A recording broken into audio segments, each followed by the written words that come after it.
Bonjour à tous, aujourd'hui je vous retrouve pour filmer un book haul. J'ai acheté pas mal de livres, je crois que j'en ai acheté une petite dizaine et du coup je me suis dit que j'allais vous les présenter. J'avais très peu de livres qui restaient dans ma palle, il me semble qu'il m'en restait une dizaine ou une quinzaine et j'avais très envie en fait de renouveler mon stock et il y avait plein de lectures qui me faisaient envie. Et donc je me suis un petit peu fait plaisir, je vais vous les présenter tout de suite.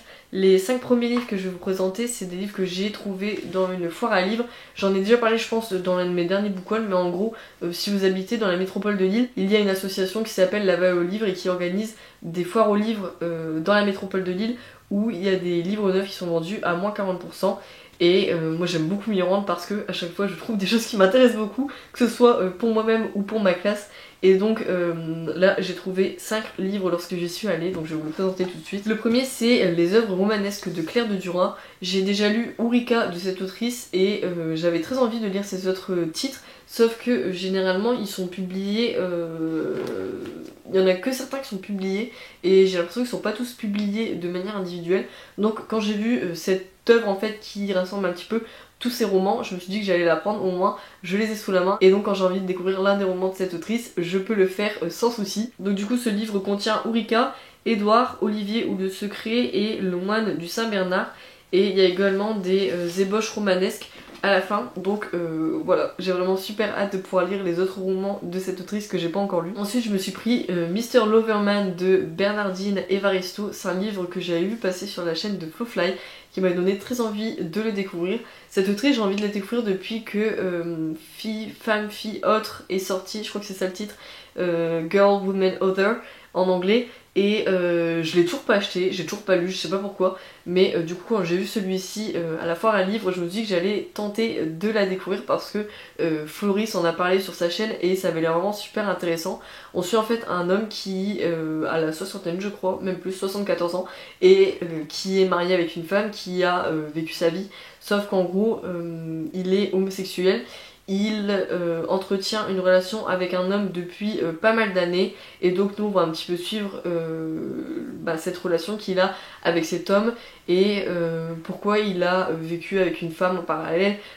Ça a l'air hyper intéressant comme roman et c'est assez court, ça fait 300 pages environ, donc ouais, j'ai vraiment très hâte de les découvrir. C'est des thématiques qui m'intéressent et Floris en avait tellement dit du bien que ça m'avait donné super envie de le lire. Ensuite j'ai pris Le Trou d'Hiroko Oyamada.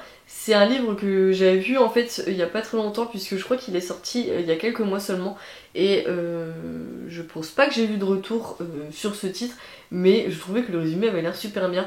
On suit une femme qui déménage à la campagne et en gros elle va vivre chez ses beaux-parents puisque il me semble qu'elle a perdu son emploi et son mari aussi ou un truc du genre, et donc elle va décider un jour d'aller se balader et elle va tomber dans un trou.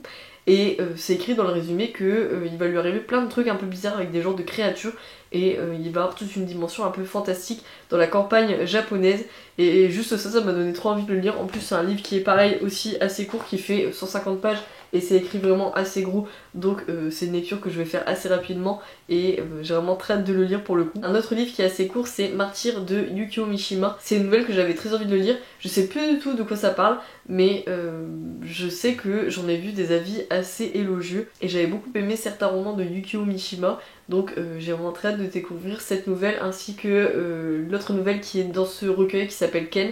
Et je vous en donnerai une nouvelle assez rapidement parce que pareil il est vraiment très court, donc ça va être une lecture qui va être assez rapide. Et enfin le dernier livre que j'ai pris lors de cette foire aux livres, c'est La Maison des Hollandais de Anne Patchett. C'est un roman que j'ai beaucoup vu passer il y a quelques années lorsqu'il est sorti en anglais et que j'avais beaucoup vu passer aussi lorsqu'il a été traduit. J'aime beaucoup la couverture et il m'avait toujours tenté parce que c'est un roman un peu historique avec une vibe un peu mystérieuse, donc je me suis dit que ça allait sûrement me plaire. Donc lorsque je l'ai vu en foire à livres, je l'ai pris directement. On suit en fait un jeune garçon ainsi que sa sœur qui vont grandir dans une grande maison en Philadelphie. Et en gros, ils vont un peu vivre sous le regard des Hollandais, puisque ce sont les propriétaires précédents de leur maison qui sont peints en fait dans des portraits qui sont un peu disséminés partout dans la maison, d'où le nom de la maison des Hollandais.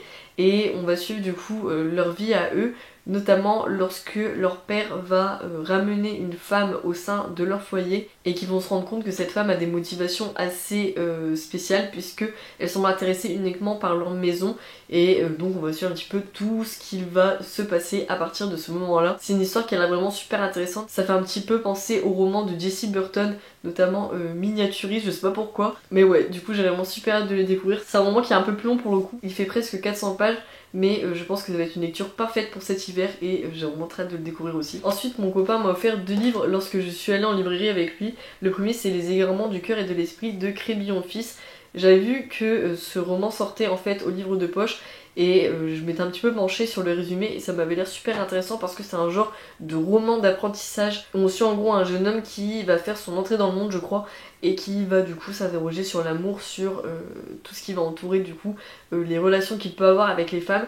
Et ça a l'air vraiment super intéressant. J'ai jamais lu de roman de Crébillon fils, j'avoue que j'avais jamais entendu parler de cet auteur avant de voir que ce roman allait sortir.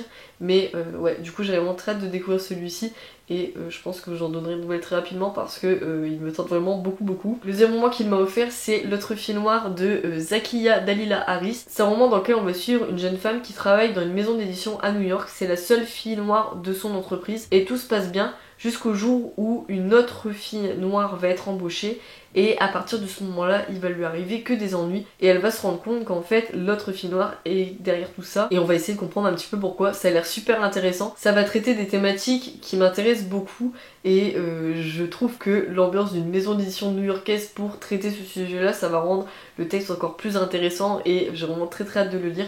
J'ai vu beaucoup d'avis élogieux, notamment sur les chaînes anglophones, donc j'ai vraiment très hâte de lire ce roman aussi. Ensuite, je suis allée faire un tour à la librairie VO de Lille avec ma sœur et elle m'a offert 2 livres aussi. Le premier qu'elle m'a offert, c'est The Fragile Threads of Power de V. Schwab.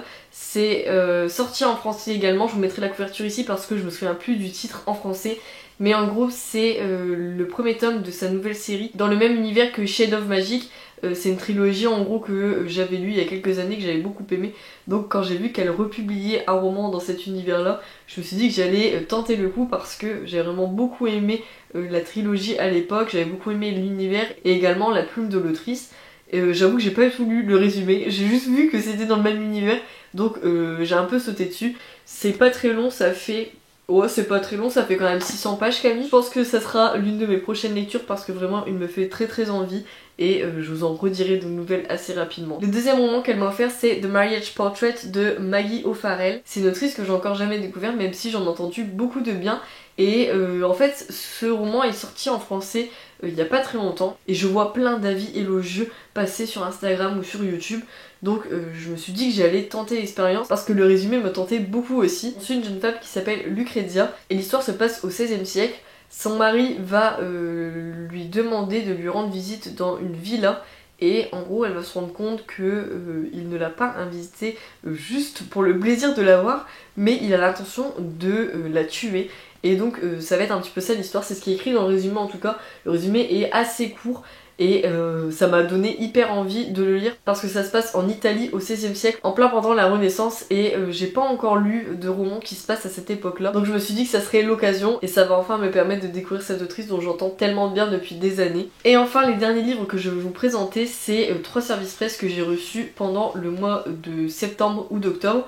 Donc le premier c'est un service presse que j'ai reçu de la part de Galmester, c'est Upgrade de Blake Crouch, c'est un auteur de science-fiction que j'ai très envie de découvrir depuis pas mal d'années et je l'ai pas encore fait, mais quand j'ai vu que ce roman sortait chez Galmester, déjà lorsque j'ai vu la beauté, ça m'a déjà donné hyper envie de le lire, mais lorsque j'ai lu le résumé, je me suis dit que ça serait vraiment une bonne histoire pour essayer de découvrir cet auteur. On suit en gros un homme qui travaille pour le gouvernement je crois, et qui traque les labos clandestins qui font des manipulations génétiques. Donc lui son travail c'est ça, empêcher que des catastrophes génétiques arrivent, sauf que au cours de l'une de ses enquêtes il va se rendre compte que son ADN a été modifié et vous vous en doutez bien, ça m'a un petit peu bouleversé toute sa vie. J'ai vraiment super hâte de découvrir ce roman. Il est pas très long, il fait environ 400 pages donc je pense que je vais essayer de le lire soit en octobre soit en novembre et de vous donner mon avis dessus assez rapidement parce que vraiment ça m'intrigue beaucoup et j'ai hâte de découvrir cet auteur. Ensuite j'ai reçu le livre du Club des lecteurs folio pour le mois d'octobre. Il s'agit du Livre de neige d'Olivier Liron. C'est un roman dans lequel il va nous faire le portrait de sa mère. Et apparemment c'est une histoire qui est très touchante puisque sa mère a grandi en fait pendant le franquisme en Espagne. Elle vient d'un quartier de Madrid et elle va du coup émigrer en France lorsqu'elle est enfant et on va du coup suivre toute sa trajectoire de vie qui a l'air hyper intéressante. Ça a l'air d'être une femme hyper forte et j'ai vraiment très hâte de le lire. Il est assez court et pour l'instant, vu les retours que j'ai vus parmi le club des lecteurs folio, ça a l'air d'être une lecture très touchante et très agréable à lire, donc j'ai vraiment très hâte de m'y mettre et de découvrir le destin de cette femme. Et enfin, le dernier livre dont je vais vous parler aujourd'hui, c'est un service presse que j'ai reçu de la part des éditions Bourgois. En gros, ils ont republié une traduction de Beloved de Toni Morrison. C'est un roman que j'ai jamais lu. Il me semble que j'ai lu un seul roman de cette autrice qui doit être Sula, si je me trompe pas. Et je l'avais lu en anglais il y a au moins 6 ans, je pense, parce que c'était lors de mes premières années à la fac. Et j'avoue que j'en ai pas vraiment de souvenir, mais je pense pas que ça a été une lecture qui a été très marquante pour moi et qui m'avait beaucoup plu à l'époque. Mais Beloved, j'en entends beaucoup de bien. À chaque fois, j'entends beaucoup de bien en fait de Toni Morrison en général. Et je m'étais encore jamais repenchée sur l'un de ses romans. Et malheureusement, elle est décédée il y a quelques années maintenant. Mais ça me donne très envie de me pencher sur son œuvre. Et puisqu'ils publiaient une nouvelle traduction, ils m'ont proposé de la recevoir. Et donc j'ai accepté avec plaisir parce que c'est quelque chose que j'ai envie de faire depuis des années. Donc c'était vraiment l'occasion. Et ouais, j'ai vraiment très hâte de découvrir ce roman. Je sais qu'ils ont également republié Homme, il me semble, je vous mettrai la couverture ici, de cette autrice. Et les couvertures sont vraiment super belles. J'aime vraiment beaucoup ce qui a été fait graphiquement en fait avec ces titres. L'histoire de ce roman elle est vraiment hyper intéressante. On suit en gros Seth et sa famille qui vivent avec un fantôme, puisqu'ils vivent avec le fantôme de Beloved, qui était leur petite fille qu'ils ont décidé de tuer pour éviter qu'elle soit esclave elle aussi. Et donc on va suivre un petit peu leur vie à eux. Ça a l'air d'être une histoire très bouleversante, très touchante. Et ouais, j'ai vraiment super hâte de la découvrir. Donc voilà, c'est tout pour mon book haul. J'espère que cette vidéo vous a plu. N'hésitez pas à me dire si on a des livres en commun dans nos pales. Si vous voulez faire des lectures communes, ça m'intéresse toujours. Vous pouvez me contacter soit en commentaire sur YouTube, soit par message privé sur Instagram. Et moi je vous répondrai avec plaisir si jamais vous voulez organiser des lectures communes de l'un des titres que je viens de vous présenter. Et en attendant, je vous dis à très bientôt pour une prochaine vidéo.